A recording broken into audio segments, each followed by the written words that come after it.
This week on the PRESSURECAST, Square Enix sells off IO Interactive, EA puts Mass Effect on hiatus, and Dynasty Warriors is going open world. It's Monday, May 15th, 2017. Everything happening in the world of video games is here, now, on the PRESSURECAST.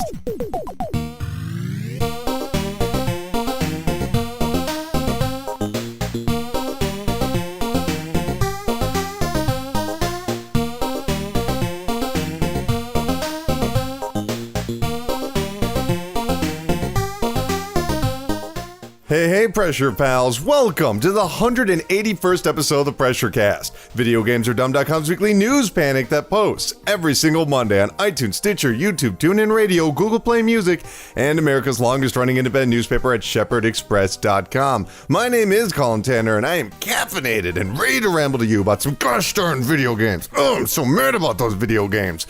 But in case you've never listened to the show before, and I know this makes some people angry, when I talk about people that haven't listened to the show before, they get a little jealous. They're like, hey, why don't you talk to us first before you talk to the people that never listened to the show before? How about a little bit of loyalty? Well, come on.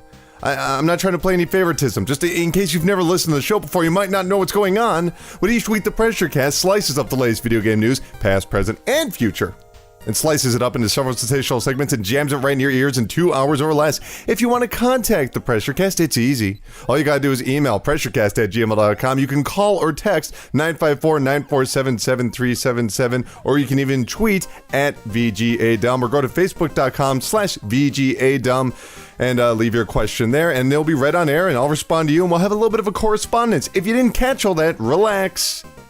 You don't need to memorize it. You can just check out the description of this podcast or this YouTube video, and you will see all the links right there for you. It's easy. Come on.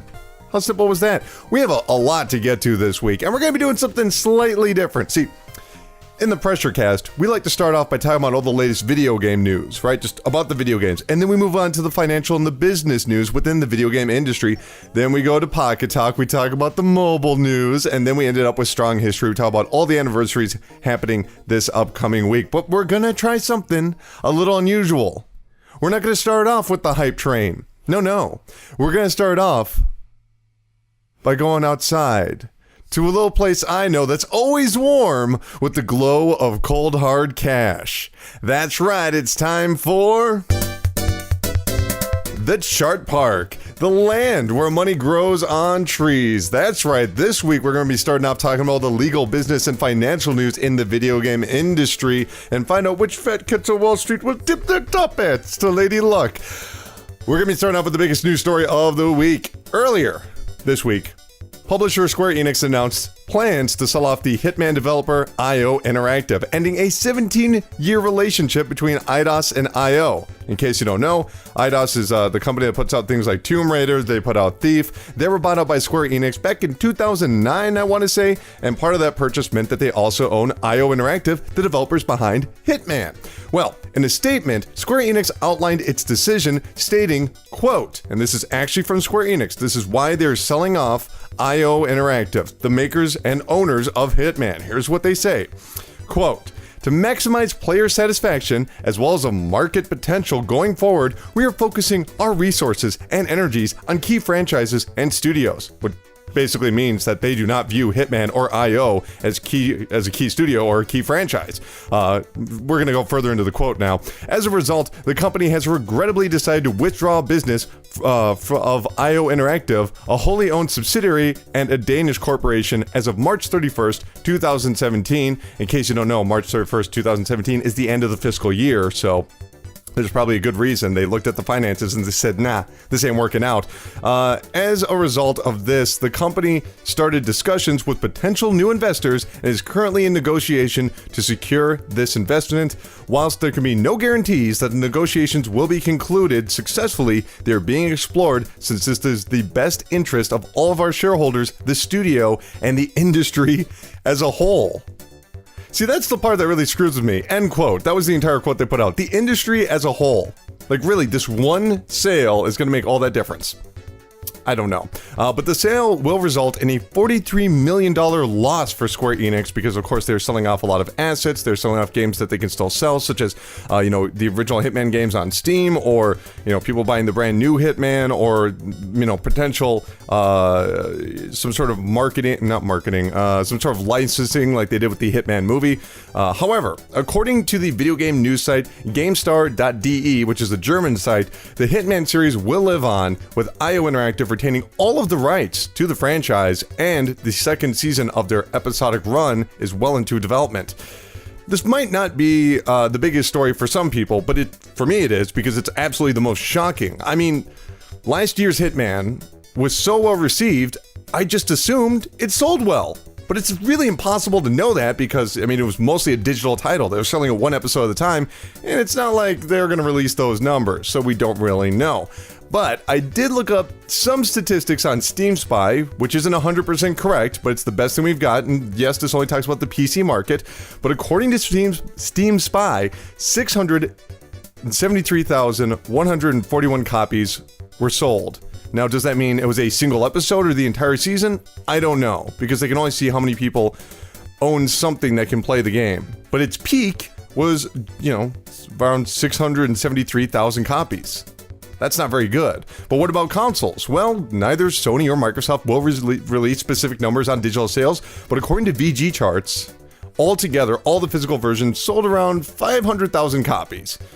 So if we put that together, it's over 1 million copies. And this matters because we're talking about Square Enix, and they are notoriously fickle when it comes to sales of a video game. What other people would call a success, what other publishers, even like EA or Activision, would call success, Square Enix says they are a disappointment. I mean, look what happened to Tomb Raider back in 2012? Was it 2012's Tomb Raider? Or was it 2000? I think it was 2013's Tomb Raider. I think it sold 7 million copies, and they said it was a disappointment.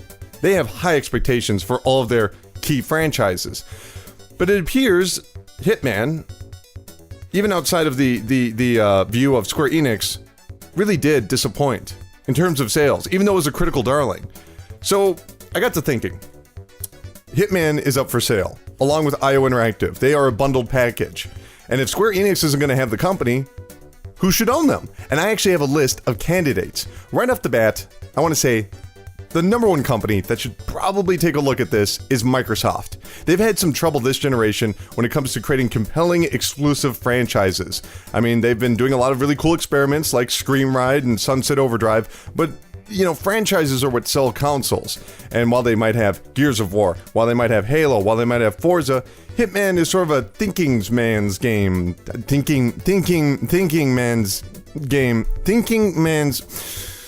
Never mind. But I think it would do really well for them, and plus they would be able to sell that game on PC, because that's part of the strategy with Microsoft. They release their games on PC as well as the Xbox, and PC users love themselves some Hitman. But up next, if Microsoft were to say, no, we don't want to buy them, I would say, why not Take-Two? Because they have some gaps in their quarters when they're releasing games. They have hot and cold quarters, if you look at it. They get huge bumps from things like Grand Theft Auto 5 or NBA, but other periods of time, they don't sell quite as well. They don't have that one game to fill that groove, and they're always looking for that game. Hitman might be that option. And besides that, I think Take-Two would really encourage them to go into a certain direction, much like they have with Mafia 3 or Grand Theft Auto. And they're, the thing about Take-Two is they're willing to take chances. Look, they've released a brand new XCOM. Who was asking for that? Well, okay, some people were, but not a whole lot of people. Okay, but let's say Take-Two says no. Let's say Microsoft says no. Who should buy Hitman? Well, I'm going to say Warner Brothers Interactive, because they already, they already have a relationship with Square Enix, because Square Enix published the very first Arkham Asylum game back in 2009, I want to say. Plus, Warner Brothers prefers to work with established franchises. I mean, they put out things like Mortal Kombat and Justice Gods Among Us, the Arkham series. They like to have characters that are already recognizable. And Hitman, even though it might not have sold very well recently, it's recognizable, even outside of video games, because there were those two films. Well, let's say Warner Brothers, let's say Microsoft, let's say Take-Two say, no, we're not going to buy the company. Well, who should pick up Hitman and IO Interactive? And I'll say, last on the list, for me personally, would be Ubisoft. Now, normally they'd be higher on the list, maybe even the top of the list. But the thing is, right now, Ubisoft is going through a bit of a struggle because they're fending off a hostile takeover, and they're also investing a lot of money into their own studios. They just opened 2 new studios recently, so not sure how much money they have to just go ahead and buy IO Interactive and the Hitman franchise. But I think it would be like, a perfect fit, because Hitman always had that kind of, I don't want to say, I mean, obviously, it's a Danish corporation, IO Interactive, but it does have that European feel to it, and I feel like Ubisoft really leans into that. They don't try to Americanize things too much. Now, you might be laughing, saying, what are you talking about? They make things like The Division, and they make things like, Rainbow Six Siege. Yeah, but they're also the company that likes to make, Assassin's Creed and Rayman. They're not afraid to have a more European vibe, and that's certainly the cachet for the Hitman franchise. But I don't think they'll really have an opportunity to pick them up. But one last point I want to make on this story.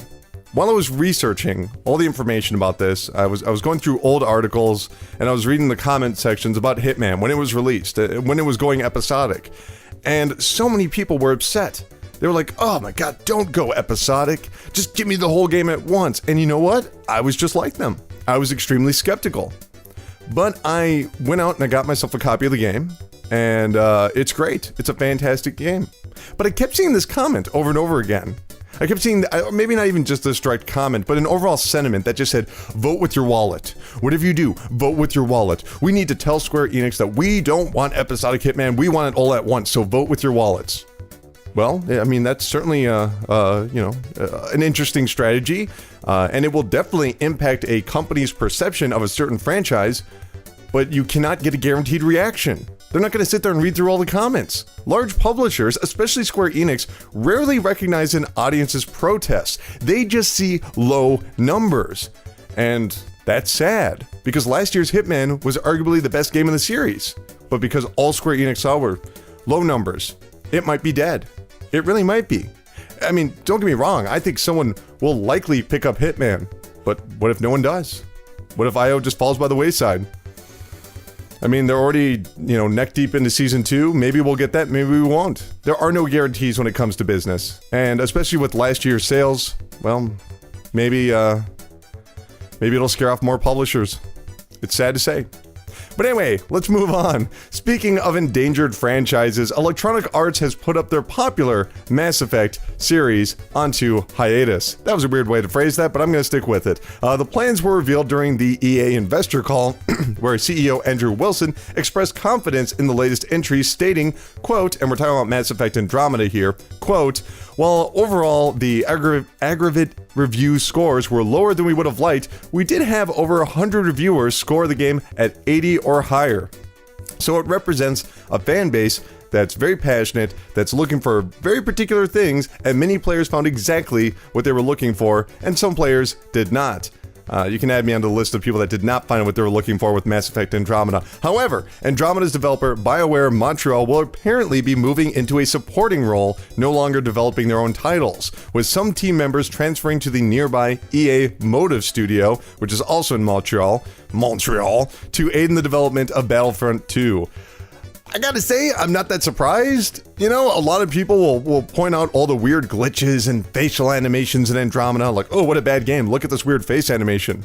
And, those exist. They are jarring, they are weird, they are uncomfortable when you look at them. But on top of all that, Andromeda is really just a boring game, with boring characters and a boring story and boring gameplay. I mean, you're supposed to be going to a whole new galaxy. Whoa, you and all your alien pals are entering, uncharted territory. How exciting is that? How strange will that be? How bizarre will that be? Will we understand each other with these new aliens? Will we be able to connect like we have in our own Milky Way galaxy?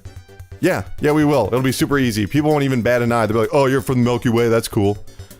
What a waste of an opportunity not to have that first contact, that amazing moment. Instead, they did some bogus storyline where you were frozen for a prolonged period of time, and they made sure the entire galaxy was already set up for humanity. I mean, you did have to go around to planets and terraform them, but there was never that moment where they're like, what are you? I'm a human, what are you? And also, why is everyone speaking English? Okay, that's just nitpicking.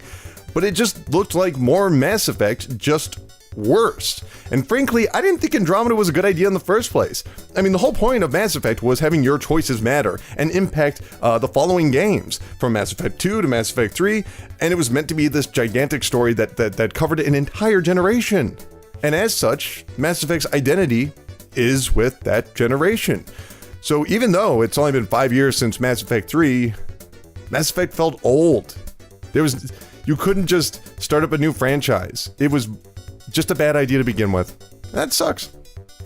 We're starting off on some downer notes.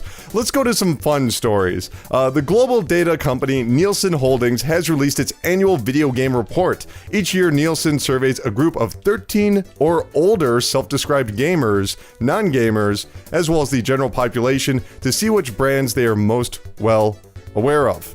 Whatever. According to the survey, 69% of the general population, so this survey is just basically saying, like, how aware are you of these particular consoles? They didn't ask about games, they just asked about consoles. So they asked everyone, how aware are you how aware are you of the PlayStation 4? And the answer is 69% of the general population has heard of the PlayStation 4. But if you are a gamer, that number increases to 77% of people that call themselves gamers are aware of the PlayStation 4, and 52% of non-gamers, self-described non-gamers, are aware of the PlayStation 4. So that did fairly well. How about the Xbox One? Well, 61% of the general population has heard of the Xbox One, but that breaks down to 72% of gamers and 41% of non-gamers. So if you do not like to play games, if you do not describe yourself as a gamer, 59% of the people never heard the Xbox One. That's basically how this is working. How about the Switch? It just came out 2 months ago. Well, 22% of the general population has heard of the Switch, with 29% of gamers, self-described gamers, aware of its existence, but only 7% of non-gamers aware that the Switch exists. Now here's where it gets interesting, because they didn't just ask about the PlayStation, the Xbox, and the Switch, they also asked about the particular upgrade systems, like the PlayStation 4 Pro. The PlayStation 4 Pro, when it comes to brand awareness, it peaked at 27% with self-described gamers. Only 27% of people know what the PlayStation 4 Pro is. While the yet-to-be-revealed Xbox One Scorpio, that also peaked with 14% with gamers, and that's impressive, because obviously they haven't unveiled that system yet. Nielsen also surveyed gamers and the general population for their intentions to purchase said console. And I'm just going to rattle off these numbers. The first is the general population, and the second is self-described gamers. So for the Xbox One, 12% said they would buy one if they were the general population, and 17% of gamers said they'd buy one. Nintendo Switch, 12% of general population and 16% of self-described gamers. PlayStation 4, 15% general population and 21% self-described gamers. PlayStation 4 Pro, 11% and 15%. Xbox Scorpio with 9% and 13%. So, if you're a pretty big fan of video games, you probably heard all that and went, that's weird. I mean, how is that possible? Everyone knows about the PlayStation 4. It's the best-selling console ever. Well, it's not. It's the fastest-selling console, but that's besides the point. But there are people outside of our little bubble that do not care about video games at all. They have no interest in video games. They don't care what the latest box is. That's all boring to them. That being said, I find some of these numbers hard to believe. Take, for example, the Gamers Survey. According to the results, 9% of self-described gamers haven't heard of the PlayStation 4, the PlayStation 4 Pro, the Xbox One, the Xbox Scorpio, or the Nintendo Switch. They haven't heard of any of the current gen consoles. 9% of self-described gamers never heard of it. That seems a little high. Like, I don't know how that's even possible. Even if you just play phone games, surely you've heard of the PlayStation 4. I mean, it's been out since 2013. But a lot of people were looking at this survey and took a different bit of information. They're worried because the Scorpio did the worst out of everyone. Like, it only had 13 or 14% awareness. But that's sort of obvious. I mean, there's no advertisements for the Scorpio yet, and unless you frequent video game news websites or listen to podcasts like the PRESSURECAST, how else would you know?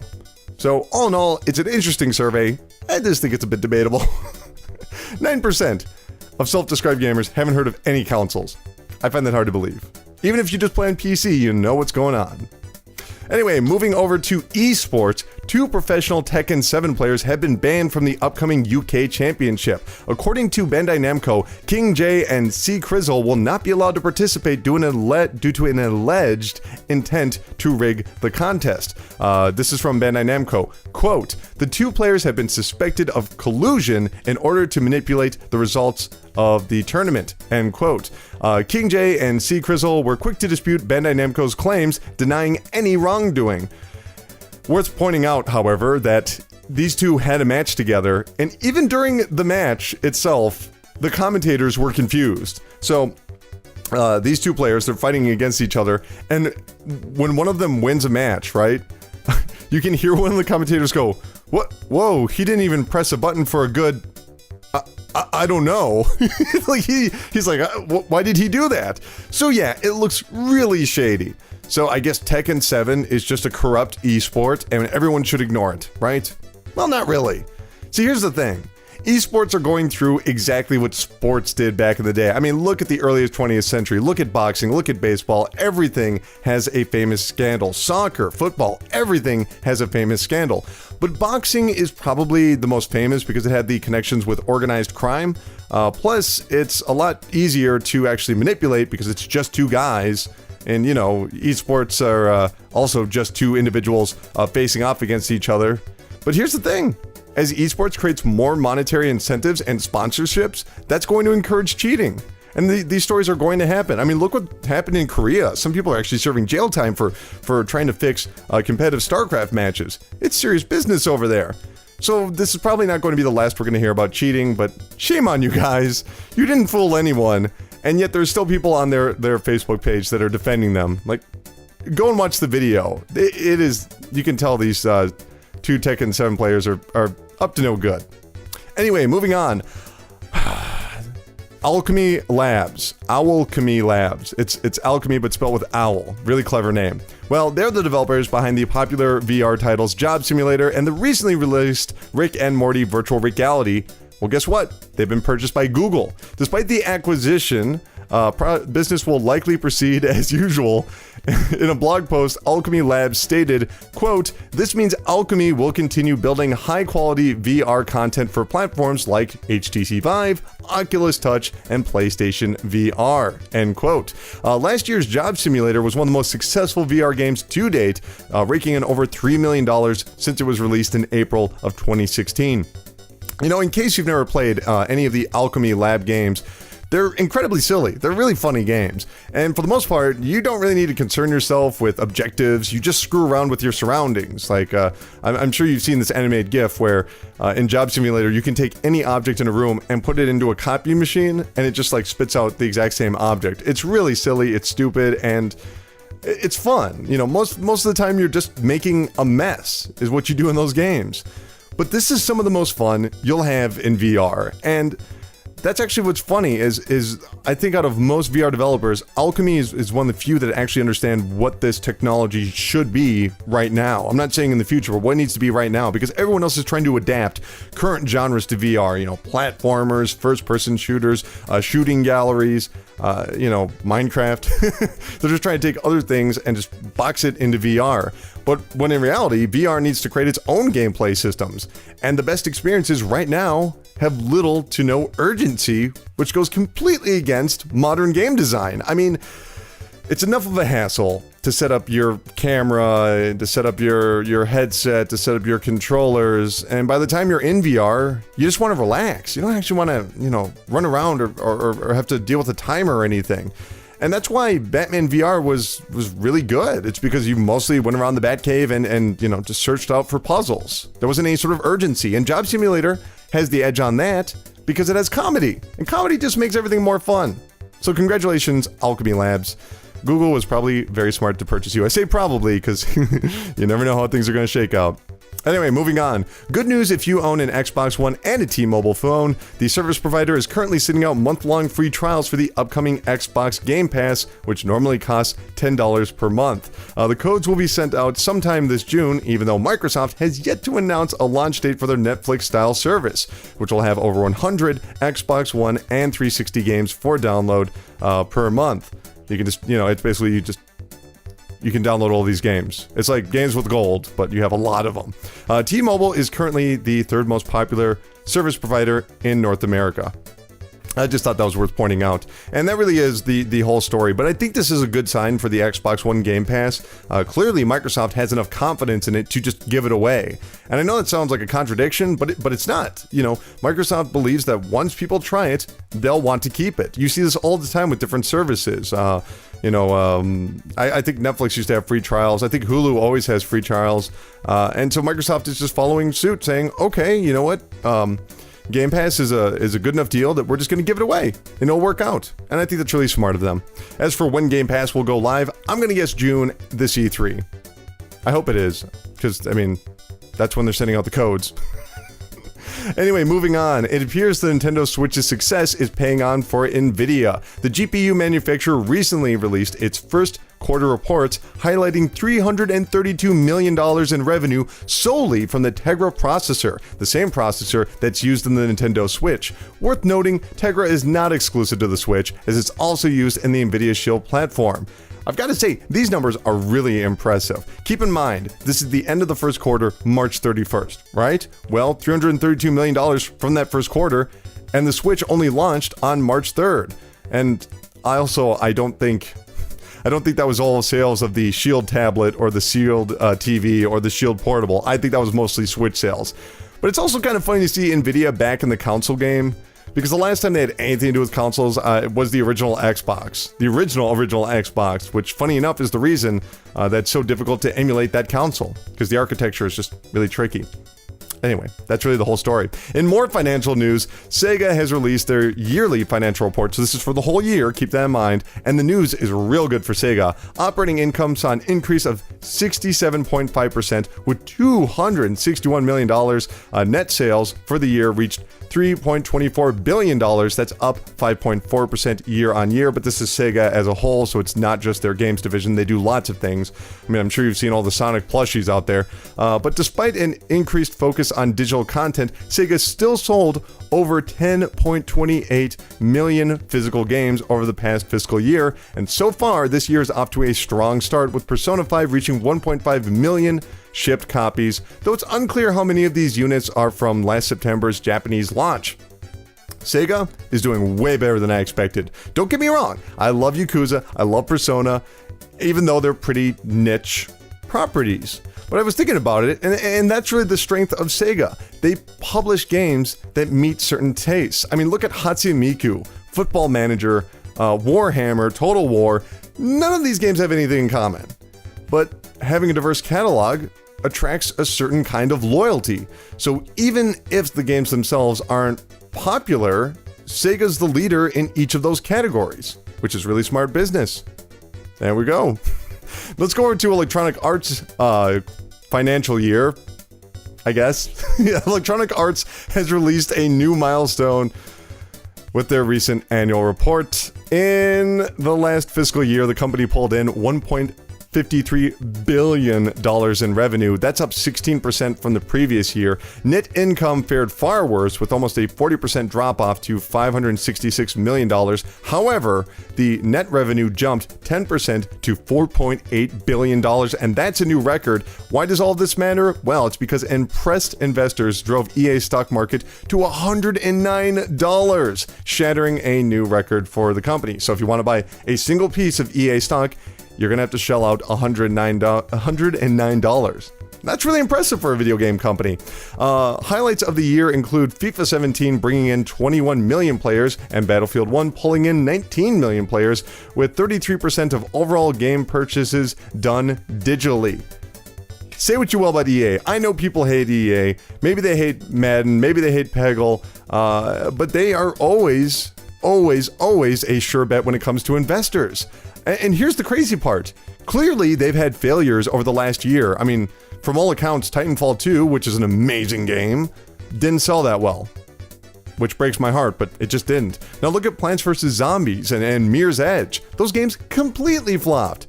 But they offset their risks with guaranteed successes, like FIFA, like Battlefield 1.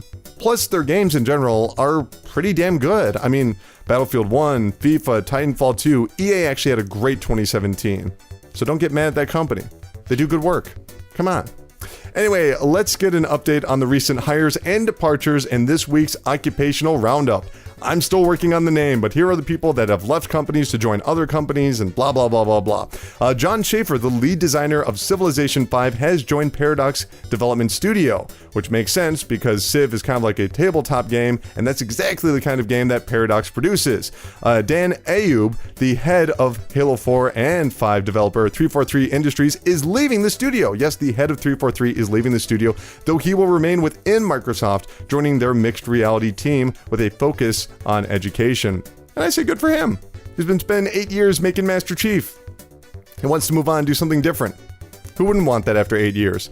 Stuart White has joined Sony's London studio. White was previously the studio director for the Fable developer Lionhead before Microsoft closed the studio back in April 2016.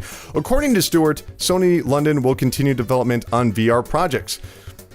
Best of luck to Stuart, because hey, Sony's kind of fickle when it comes to their experimental departments. Hopefully they don't just shutter VR after a year, because they closed a lot of VR studios after they launched the PSVR. Just saying. Anyway, let's get to the charts. Here are the top 10 best-selling games over in the UK for the past week. Number 10 was Forza Horizon 3. Number 9 was Horizon Zero Dawn. I love that. Look at that. Forza Horizon 3, followed by Horizon Zero Dawn. Forza Horizon Zero Dawn. I like it. Number 8 was FIFA 17. Number 7 was Legend of Zelda Breath of the Wild. Number 6 was Rocket League. Number 5 was Lego Worlds. Number 4 was Call of Duty Infinite Warfare. Number 3 was Grand Theft Auto 5. Number 2 was Prey. And number 1 was Mario Kart 8 Deluxe. But what about Japan? What are the best-selling games over in Japan? Well, let me tell you. Number 10 was Nier Automata on the PlayStation 4. Number 9 was Super Mario Maker on the 3DS. Number 8 was 1-2 Switch on the Switch. Please, Japan, stop buying 1-2 Switch. It's not a good game. Number 7 was Pro Yaku Famitsu Climax on the 3DS. I think that's a baseball game. I don't really know. Number 6 was Mario Sports Superstars on the 3DS. Number 5 was Fire Emblem Echoes Shadows of Valentia on the 3DS. Number 4 was The Legend of Zelda Breath of the Wild on the Nintendo Switch, still doing really well a month or 2 months later. Number 3 was Monster Hunter Double Cross on the 3DS. Number 2 was Dragon Ball Heroes Ultimate Mission on the 3DS. And number 1 on the Nintendo Switch was Mario Kart Deluxe, because that game is it's killing it. People love that damn Mario Kart. But what are the best-selling consoles over in Japan? Well, I'm so glad you asked, because we're going to start off going from the best-selling to the least-selling consoles in Japan, and there's a major surprise this week. Starting it off with the Nintendo Switch with 47,911, PlayStation 4 with 20,963, new 3DS LL with 20,457, PlayStation Vita with 7,158, PlayStation 4 Pro with 6,991, 2DS with 5,355, new 3DS with 1,169, Xbox One with 677, PlayStation 3 with 407, and in last place, the Wii U with 397. So for the first time in 9 weeks, wow, the Xbox One is not in last place. Congratulations, you're moving on to bigger and better things. Look out, Nintendo Switch. I think Xbox One is going to dominate Japan. Not really. I'm sorry I said that. It sounds like I'm making fun of you, Microsoft. Please don't kill me. But that's going to have to do it for the Chart Park, the land where money grows on trees. I like that we started off with the chart park instead of just doing the hype train like we always do. Maybe we'll do this more often. Maybe we'll shift around the segments just so that everyone can get exposed to it, because I understand. Not everyone listens to the entire show. I get it. Loud and clear. I understand. But for the love of God, just listen to the whole fucking show and go on iTunes and give me 5 stars and a written review. For fuck's sake, just do that. Just do that for me. Anyway, we need to move on with the... What was that? Did you guys just hear that? What was that? Doot doot. Oh, of course. It's the hype train. Feel the PR vibrations as we barrel towards Video Game Satisfaction Station on the hype train. This is the part of the show we talk about all those latest video game news and events to get you hyped up to spend all your money and become a video game guru. And we're going to start off with some sad news, some very sad news for Halo fans. Oh, you know, Halo, yeah, sad news for you guys. Microsoft's most popular franchise will be largely absent this E3. According to Brian Jarrett, the Halo community manager, quote, and he said this on Reddit, by the way, we'll have a little something at E3, but it's not related to the next major entry in the franchise, end quote. Though no Halo games have been announced for 2017, Microsoft traditionally announces their next game well in advance of its release. I'm actually shocked by this news. We know Microsoft is going to publicly unveil the Xbox One Scorpio this June. I mean, I assume they will because their E3 date has a picture of like the inside of the Scorpio. Makes sense. And I know it's not the next console. It's just an upgrade to the Xbox One, but it kind of feels like the next console, if you know what I mean. And not having their most iconic franchise alongside that is a bit shocking. I mean, perhaps they're taking a cue from Bethesda and Ubisoft. Remember how Watch Dogs 2 was announced 6 months before the game was released? And same with Fallout 4. It was given 6 months before the game was released. And you know, maybe that's what they're going to do with Halo 6. They're going to hold off, wait for 6 months, announce it next E3, and then launch in fall. And I get that. That's an interesting strategy, but I don't think it works. I don't think it ever works. I mean, it works if you are Apple, or if you're releasing a brand new console. It works for hardware, because hardware is just a very, it's a very direct thing. You know what you're getting into. You just need to see the specs, or you just need to be told it's a brand new PlayStation or a brand new Xbox, and you can get hyped up enough on that. And I think that's what they're going to be doing with Scorpio. You know, here it is, and now 6 months later, it's going to be out. That's my prediction. But when it comes to media, people like to have expectations. They like to get hyped up for things. I mean, look at Marvel movies. We know everything Marvel is doing for like the next 10 years. They just put it out there and be like, that character's getting a movie, that character's getting a movie, that character's getting a movie. That's fine. And it works really well. And you know, we were talking about Square Enix earlier. Look at what they've been doing. Final Fantasy 15 was announced like, what, 10 years ago when it was Final Fantasy 13 Versus? And it ended up having the biggest launch of the series of all time. So I think hype for video games is good. Hype for hardware is debatable, but hype for video games is good. So just being like, you know, if I were them, if they're planning on launching this in 2018, I would talk about the next entry in the series. You know, I'm sure we're going to get something from Halo, like that guy just said. It'll be like an image of Master Chief, and he's like, finish the fight, or whatever he says. How often does he say that? That'd be cool if Master Chief talked more in the games. Maybe they'll, every time, like, someone's on the ground and you're about to kill him, he'll say, finish the fight. Just an idea. That one's for free, Microsoft. So use it. Toot toot. In more E3 news, Nintendo has announced the upcoming Super Mario Odyssey will be playable on the show floor. Though the game has already been announced for this holiday season, this marks the first time the game will be playable. And that's really the whole story. But I'm really curious to see what Nintendo's E3 strategy is going to be. I mean, obviously they're going to do a Nintendo Direct instead of a stage show, which I think is a mistake. Personally, given all the momentum, I would have, done a traditional press conference, because here's the thing. It sounds silly, but having just that picture of a large crowd watching your presentation on stage makes for great optics. That's why Apple keeps doing it.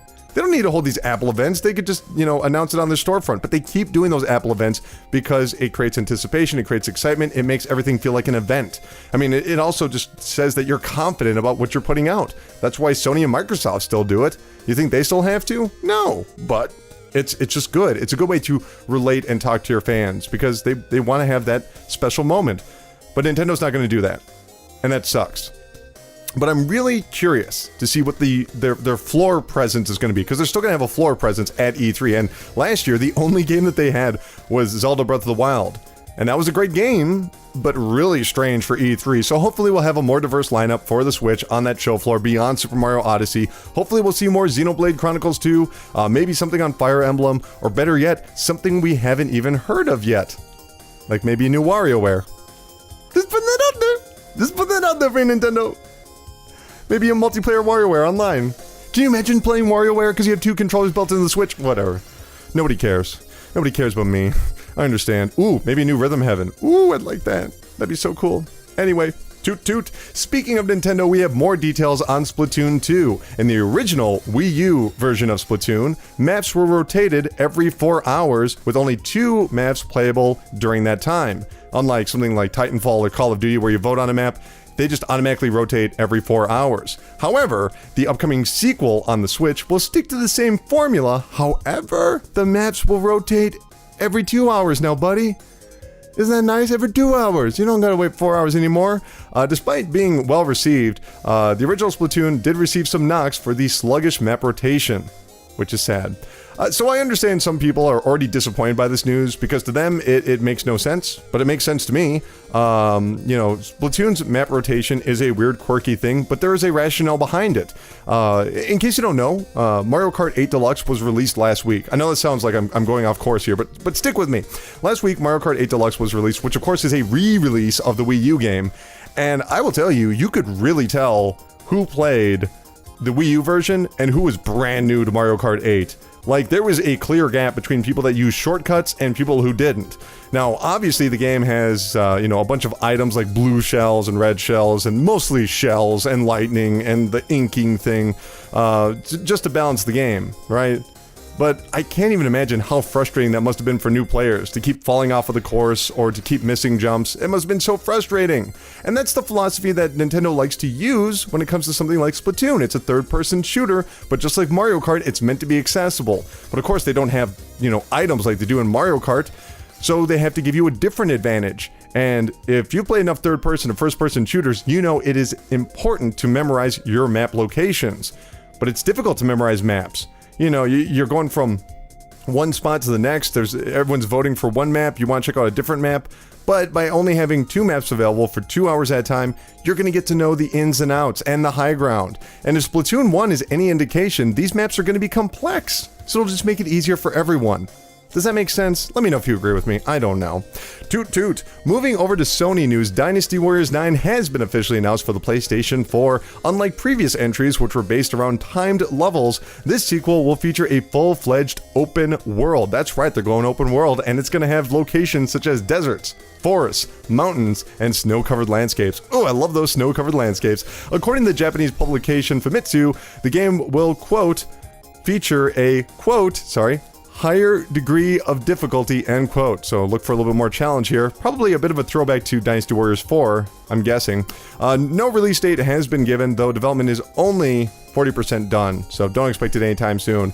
I'm so happy to hear Omega Force is trying something different with Dynasty Warriors. For some reason, I don't want them to change Samurai Warriors, which is basically Dynasty Warriors with samurais, but it's a bit faster. But when it comes to Dynasty Warriors, the games lately have felt a bit flat. And I mean, that makes sense. They've been releasing basically the exact same game since 2001. I just hope that when they introduce this open world, that this means that they're going to have some meaningful changes to, the systems and the gameplay. Just something to freshen up a little bit. I mean, it's not like you can take the same old thing and just drop it into an open world. Like, think of any of your favorite games so far this year.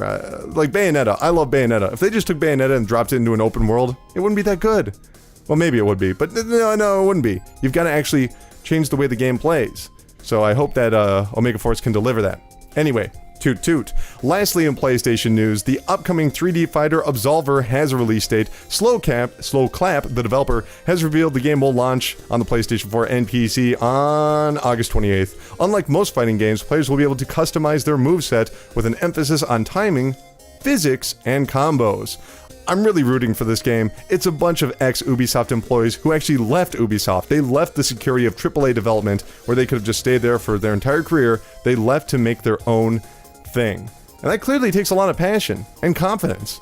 I just hope it pays out for them. If you haven't checked it out yet, it's a really interesting, very realistic looking 3D fighter. You might have seen it at the PlayStation Experience. Look it up, Absolver. It looks like something special.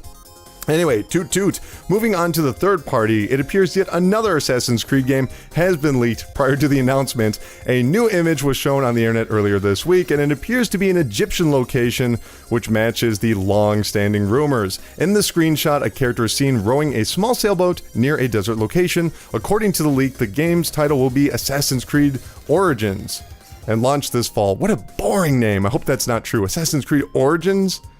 Boring. Ugh, bad name. This will be the first entry in the Assassin's Creed franchise since 2015 Syndicate. During 2016, the franchise was on hiatus after the real bad reception to Unity. And if you played Unity, you know. I've already seen a lot of people making jokes about how this was leaked. Like, seriously, how could Ubisoft let another Assassin's game, another Assassin's Creed game leak? But honestly, I can't blame Ubisoft for this. I mean, they use global studios to work on every single title. Just look at the titles. I mean, look at the credits in every single Assassin's Creed game. It's like 2,000 people, all right? It's hard enough to keep everything quiet for a single studio, let alone when you're bouncing all of your assets across the globe. Someone's gonna leak something. That said, I'm really optimistic about this game. Ancient Egypt does not seem to mesh with the traditional Assassin's Creed gameplay, and that's a good thing. It does not have those tall buildings. Like I was saying with Dynasty Warriors, hopefully that challenges the team to emphasize a different aspect of the gameplay. That's what I hope. Not to mention, no one really makes games about Egypt, which is kind of crazy, because I mean, if I told you just like close your eyes and picture Ancient Egypt, you probably could. So it'll be kind of exciting to explore that environment. And, you know, just having a new environment makes all the difference. I mean, just look at what happened with Far Cry Primal. In case you don't remember, that was like the caveman Far Cry. It was still totally Far Cry, but you were a caveman. And I gave it a whole new field. It made all the difference. Anyway, toot toot. In more Ubisoft news, the company has announced some major free updates for Rainbow Six Siege at the cost of their planned paid DLC. That's right, they were going to charge you for something, but instead they're going to give you something for free, but it does come at a bit of a cost. Titled Operation Health. Oop, I just smacked my microphone. The 3-month-long update will see a number of fixes come to the 2-year-old game, with a focus on matchmaking, server stability, quality control, and bug fixes. Ubisoft had originally planned to release a stage and paid DLC featuring a map based around Poland, but it was cancelled in favor of Operation Health. However, the promised character updates will arrive for the other updates later this year, including a Hong Kong map in August and a Korea map later this November. You know, I actually went online and I was, I'm gonna fix my microphone. I was actually online and I was looking up to see what the fan response would be, you know, because they canceled a promised map. And I mean, they canceled it within the month it was supposed to release. That map was supposed to be out this month and they canceled it to fix servers. And all of the fans, it was really incredible, were really supportive. And they didn't seem to be drinking the Kool-Aid. They were just like, yeah, this, please. We hate how bad the servers are. Please fix this. We like this game a whole lot. And you gotta give Ubisoft credit here. They could have just made money. They could have just released that map. Raked in that cash. That cold, hard cash. Oh, we're not in the chart park. We're in the hype train. Okay. But instead, they're reinvesting that money into the core game experience. And you know what? That is something they've been doing for some time. I'm sure you remember, I think it was last year, they delayed the Division's paid DLC to fix a bunch of lingering problems. Now, I'll say that, you know, once again, this news could have come sooner. It's a bit disappointing that people will not get that Poland map. Maybe they will later, but they're definitely not getting it the month that they wanted it. But this is a better choice, not only for new players, not only to encourage people to pick up the game, but for people who have been sitting there and spending month after month, you know, being loyal to Rainbow Six Siege. So good on Ubisoft. I'll give them credit there. I think that's really awesome. Anyway, toot toot. Following last month's re-release of Parappa the Rappa on the PlayStation 4, developer Nana Ansha, yes, that's really the name of the developer, they're a really cool developer, they've announced their first new video game in over 5 years. Because Nana Ansha also works on TV shows and whatnot. Currently titled Project Rap Rabbit, the game is a collaboration between Guitar Man's Kechi Yano and Parappa's Masaya Matsura. I actually said 2 Japanese names without stumbling over it, probably because I know who those guys are. One guy worked on Guitar Man, the other guy worked on Parappa the Rappa. So far, they've only released a teaser trailer, which shows a gigantic toad, rabbit, and motorcycle-riding frog nodding their heads to a beat while a UFO abducts a cow. I would expect nothing less. I know there's not much to go on, alright, but I am so excited for this. And slightly disappointed. How is that possible? How can you have 2 conflicting emotions? Well, hear me out. I was hoping that Nana Ansha would return to Sony and make the latest Parappa the Rappa or Jamalami. But sadly, it doesn't look like that's going to happen. But hey, a brand new rhythm action game is the next best thing. Though I am slightly cautious. See, most people assume that Nana Anshan just stopped making music games after Parappa the Rappa 2 back in 2002. But nope, they were back in 2009 on the Nintendo Wii with something called Major Minor's Majestic March. And that game was hated. Hated. And I don't just mean by like Parappa fans or anything. I'm talking about critics. You know, you read enough reviews, you know how the critics feel. There were these critics out there that were so generous. If they didn't like something, they would give it a 5. They were giving this game 0s and 0.5s. Seriously. So let's just hope that was a hardware limitation or a budget constraint or whatever, and that, Project Rap Rabbit can get the entire company back on track. I'm hoping so. Please be true. Toot toot.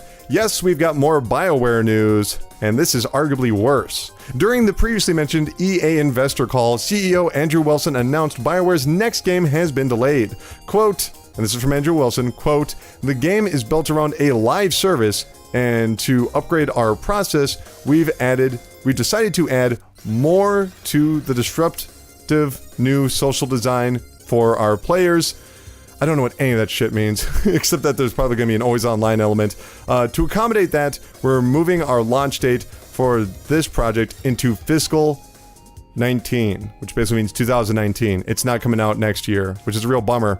Little is known about the project, though it has been confirmed to be a new IP, so don't expect any more Dragon Age or Star Wars from BioWare. And it's important to point out, Mass Effect Andromeda was made by BioWare Montreal. It was not made by the original BioWare, which probably explains a lot. So I'm really curious to see exactly what this game is going to be. Like I said before, Mass Effect was a mistake because it felt so last gen. And while it's a shame to see BioWare take this long to release a brand new game, I guess it's better late than never. I'm also really curious about this whole live element. Is this going to be a multiplayer only type of game? Which some people might be like, dear God, please do not do that, BioWare. But hey, you know what? BioWare deserves a chance to do that. I mean, look at core BioWare. How many bad games, and I mean really bad games, have they put out? Some people say Mass Effect 3, you're being a baby. That's not a bad game. It had a bad ending. That's not a bad game. Look at Jade Empire. Not an amazing game, but an interesting one. So I'll give BioWare credit. We'll see where this goes. Better late than never. Hope it arrives. Anyway, toot toot. It sure sounds like a new Thief game is on the way. In case you're not aware, the video game Thief is receiving a film adaptation and is being produced by Straight Up Films. However, on the company's website, Straight Up Films, that's the production company, they had a description for the film that said, quote, "Widely considered to be one of the greatest games ever created, a fifth sequel is currently in development to be released in step with the motion picture adaptation," end quote. Oops! To be clear, Square Enix have never confirmed a fifth Thief game. Thief won't be the only IDOS adaptation, by the way, with Deus Ex and Tomb Raider also receiving a film adaptation in the near future. This wouldn't be the first time a game was leaked by the movie industry. Do you remember a couple of years ago when Kiefer Sutherland was talking about a brand new Mortal Kombat? And he's like, oh, I'm doing a voice in a brand new Mortal Kombat. And it turns out he was not even in the game, but there absolutely wasn't brand new Mortal Kombat that was announced later that year. I'm pretty sure that's what's happening here. I mean, really, why else would the production company mention a fifth game? That's really specific. That's not saying, oh, they're making another Thief. That's saying there's a fifth game in the series. There are only 4 so far. And speaking of which, I sure hope it's better than the last game. Thief, whatever it was called, Thief 4. It wasn't called Thief 4. Oh, I think it was just called Thief. That was easily the worst first-person game I've ever played. It was an embarrassment. And they released it on this generation's consoles. It looked horrendous. Seriously, I could go on for hours about this. But it's not the worst first-person game I've played this generation, because I just played Prey. Stay tuned for that review. It's coming up this week.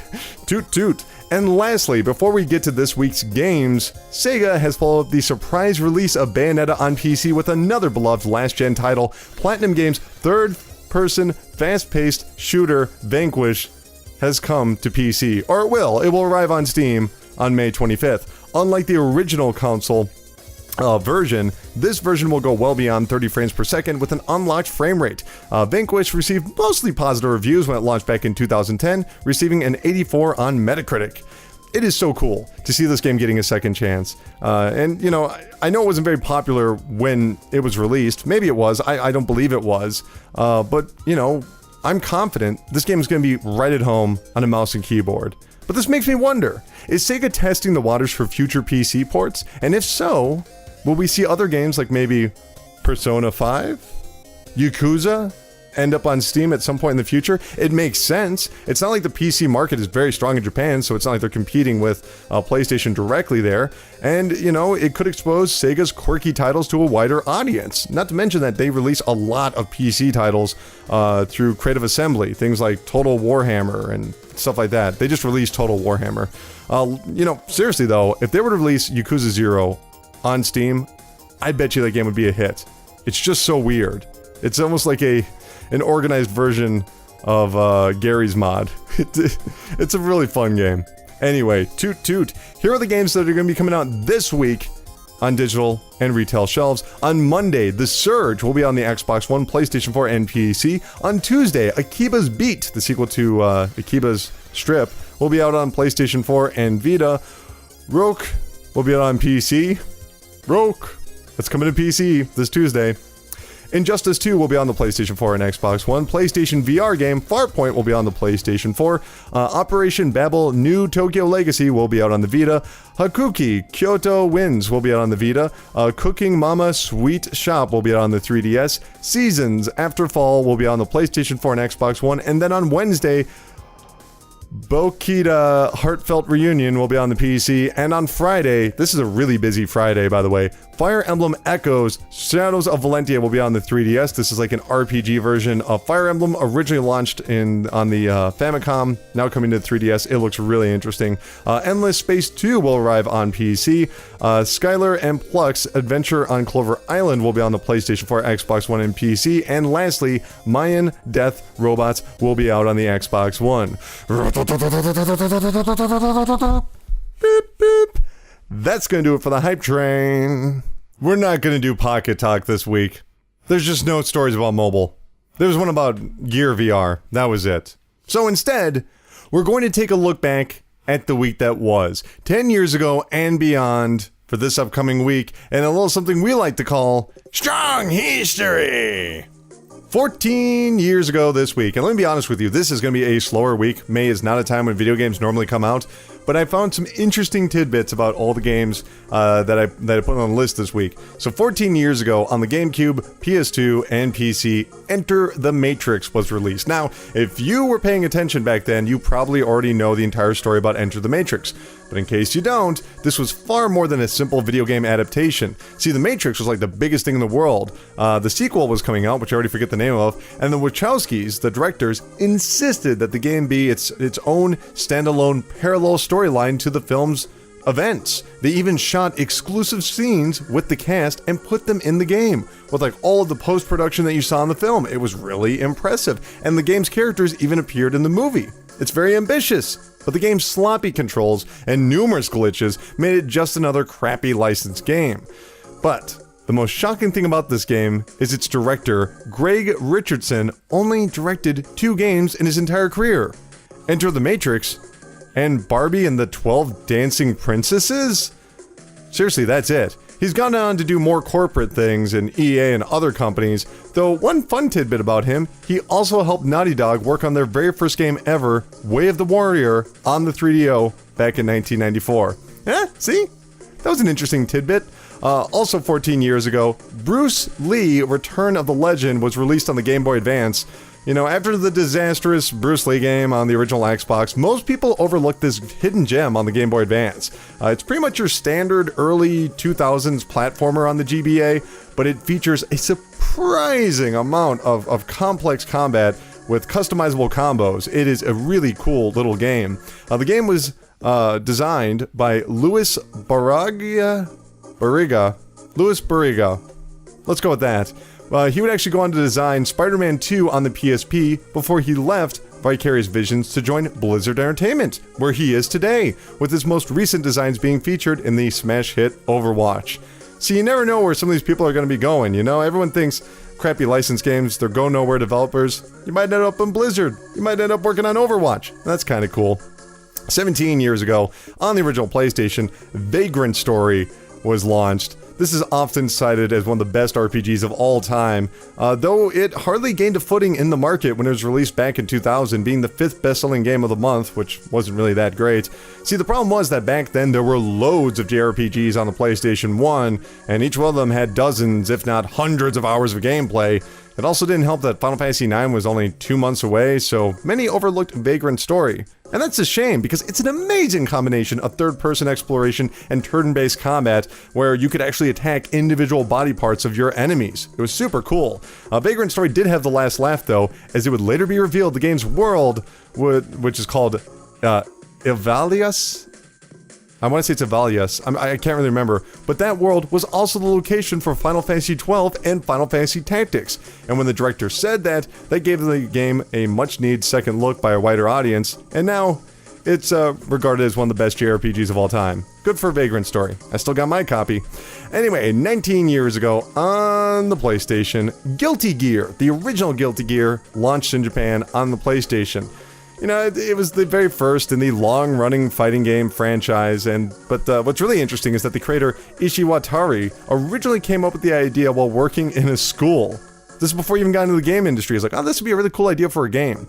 And the game was supposed to, and this is where it gets interesting, was supposed to introduce a revolutionary concept of 3D graphics placed to look like 2D sprites. But for whatever reason, maybe it was hardware limitations, the concept was dropped and they replaced it with hand-drawn sprites. Though it would eventually come to fruition in 2014's Guilty Gear Xrd, garnering it universal acclaim within the industry for its revolutionary graphics. How cool is that? They had the idea all the way back with the original Guilty Gear. Anyway, 21 years ago, Daytona USA Championship Edition, Daytona USA Championship Circuit Edition was launched on the Sega Saturn. Now, there's not much to say about this game. It's an improved, but still less than arcade perfect version of Daytona USA on the Sega Saturn. But there's a version called the NetLink version, and this is where things get interesting. NetLink allowed the Sega Saturn to play with other racers online from their console, which is really impressive for 1996. But here's where it gets more interesting. Sega hardly publicized the NetLink edition and only began selling it from their online store, with some people to this day claiming it is the rarest North American Saturn game ever. How rare is it? Well, a loose disc alone will set you back $300. Just a loose disc, $300. However, a complete in-box edition regularly clocks in at over $2,000. That is, if you can find it. Google it right now. No one's selling it. It's that rare. Anyway, 22 years ago, Snoopy Concert launched on the Super Nintendo in Japan. Now, you'd assume a game based off the Charlie Brown characters would be launched outside of Japan, but you would be wrong. Nope, never reached North America, never went to Germany, never went anywhere. It just stayed in Japan, because they love Snoopy, apparently. You know, and in terms of game design, there's really not much to say. It's a really cheap point-and-click adventure for children, super simple, but its soundtrack is one of the best ever on the Super Nintendo, and it uses this, just all these great melodies, and the two people that actually made the music for Snoopy's concert would go on to work on things like Super Smash Bros. They actually worked on Super Smash Bros. For 3DS and for Wii U, so they're still in the industry to this day because they're really good at their jobs. In fact, I think we're going to close out this episode with some music for Snoopy's concert, so listen up for that when we close out the show. 23 years ago on the Sega Genesis, Animaniacs was released. Another licensed game, big deal. Why is that interesting? Well, let me tell you. There were two versions of this game. One was on the Super Nintendo, and the other was on the Sega Genesis and the Game Boy. Why the Sega version was ported to the Nintendo handheld, I don't know. But what's really interesting is the Game Boy version was ported by Factor 5, the developers behind the popular Star Wars Rogue Squadron series on the GameCube. This is only one of two handheld games they ever developed, with the other being a port of Contra: The Alien Wars on the Game Boy. Who knew Factor 5 would work on porting licensed games to the Game Boy? But you gotta start somewhere. Also, 24 years, what was that, 24 years ago? 23 years ago, Sony Computer Entertainment of America was established to distribute PlayStation games in North America. There's not much to say there. They're not a developer. They just sent out the games, but just a cool little tidbit for you. And 27 years ago, DJ Boy launched on the Sega Genesis. There's not much to say about this game. It's a cheap little beat 'em up where you're on rollerblades, and when I was a kid, I loved it. I loved this game so much. And that's gonna have to do it for Strong History. See? I mean, there wasn't much going on in Strong History, but at least we had some fun facts. We learned a lot, didn't we? But now, it's time to close up the show. Remember, you can contact PRESSURECAST, pressurecast@gmail.com, 954-947-7377, or at VGADumb on Twitter, or facebook.com/VGADumb. All of those links are in the description of this YouTube video or this podcast, so check them out if you want to contact the show, and I'll respond to you on the show. It's fun. It really, really is. If you want to follow me on Twitter, you can go to @DrKarateChop. That's @DrKarateChop. And if you want to see my opinions on the upcoming the already released video game Prey on the PlayStation 4, you want to go to youtube.com/videogamesardumb and check out my review. I also have my review up for Mario Kart 8 and a bunch of other reviews. Go check it out. There's tons of video content. If you just listen to the podcast, you, my friend, are missing out. But yeah, that's going to have to do it for the show. Right now we're listening to the music from Snoopy Concert, which is super good. I hope you're enjoying that, which of course was created by Charles Schultz. And when he died, he made his children promise that they would never make another Peanuts, Snoopy, anything. And they swore to him. But they lied because they made the Snoopy movie. They lied to him on his deathbed, and now they're making all this money from the goddamn movie. You know what? That's because people break promises. Everything ends, but the PRESSURECAST will not, because the PRESSURECAST is forever. See you guys.